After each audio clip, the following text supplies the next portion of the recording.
Today marks Cardano's 5-year anniversary, aka Cardano's birthday. In today's video, I want to cover the progress so far made in 5 years and also a little bit of upcoming things that we can look on the horizon for in Cardano. So first thing, happy birthday Cardano. Happy birthday to you if it's your birthday by some random chance. And we're going to be looking at and celebrating what has been happening so far on Cardano in the past 5 years. First things first, Cardano came around with their foundation, the Basho ERA. This is building a foundation for peer-reviewed, open source, and a third-generation blockchain, tackling challenges facing blockchains, networks, scalability, interoperability, and sustainability, and also to build a community involved in creating the blockchain of the future, aka involving governance. Although that era is summed up into this one tweet, it is a lot more than that. There is hundreds of research papers now out, academically backed and proofed, with a lot of things on the horizon for Cardano going forward, and a lot of things already implemented that have been built on this foundation. So going forward, we also have the Shelley ERA. This is one of the most important eras in my opinion, and where other blockchains don't really compare to Cardano from my point of view. Decentralization, participation incentives, increasing nodes run by network participants, enhancing decentralization, security, and robustness. Right now, Cardano's staking model incentivizes people to elect people who can mint blocks or slot leaders based on the stake and the social amount of ADA being staked with them. So it's a social consensus model.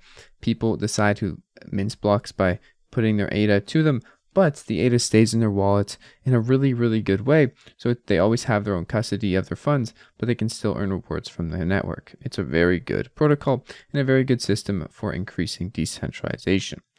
Emphasis on delegation and incentives through our proof of stake system, which powers the Cardano blockchain and empowers the community. As I mentioned, they can elect and you can elect who mints blocks by staking your ADA with certain stake pools, whether they be mission oriented or whether they just be a stake pool that you trust to run their nodes correctly.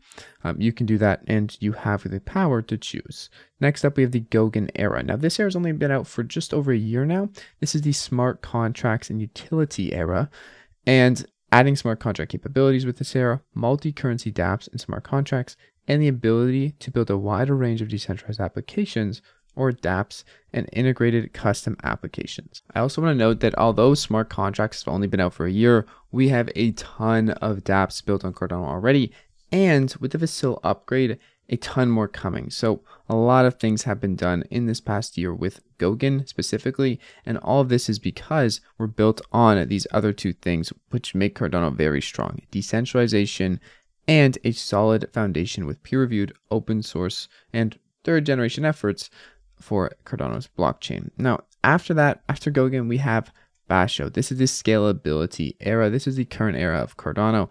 Interoperability, scalability, and performance, focusing on optimizing and improving the scalability and interoperability of the network. This introduces parallel accounting methods using sidechains and supporting new kinds of use cases all over the world. While we're on the topic of scaling, I also want to mention that later today, we are going to be finishing the upgrade to the Facile ERA, in the sense that those initial upgrades that we get from Facile are going to be active and ready to put in developers' hands. These include diffusion pipelining, Plutus V2 cost models, which will reduce fees as dApps upgrade to the version 2 of their contracts, and reference inputs, inline datums, and reference scripts, all of which are going to overall increase the throughput of the chain and the user experience. Once again, those are coming later today, or the capabilities for those are coming later today at the epoch end. So look forward to that. If you're a user, you will likely notice a difference over the next few months, a large difference in how fast everything works.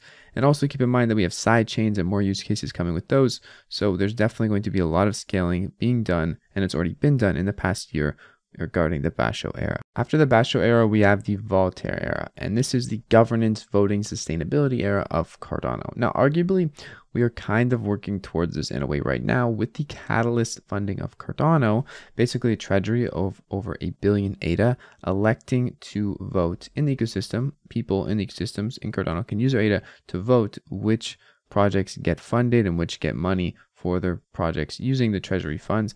So that is already kind of a thing. We have some forms of governance on Cardano for sure already, and DAOs forming, but the final era is where Cardano becomes a self-sustaining system, completely hands-off of the original founders. Introducing a voting system and treasury system, this has been done already, so in some ways we are working in parallel with this phase, and network participants would be able to use their stake and voting rights to influence the future development of the network.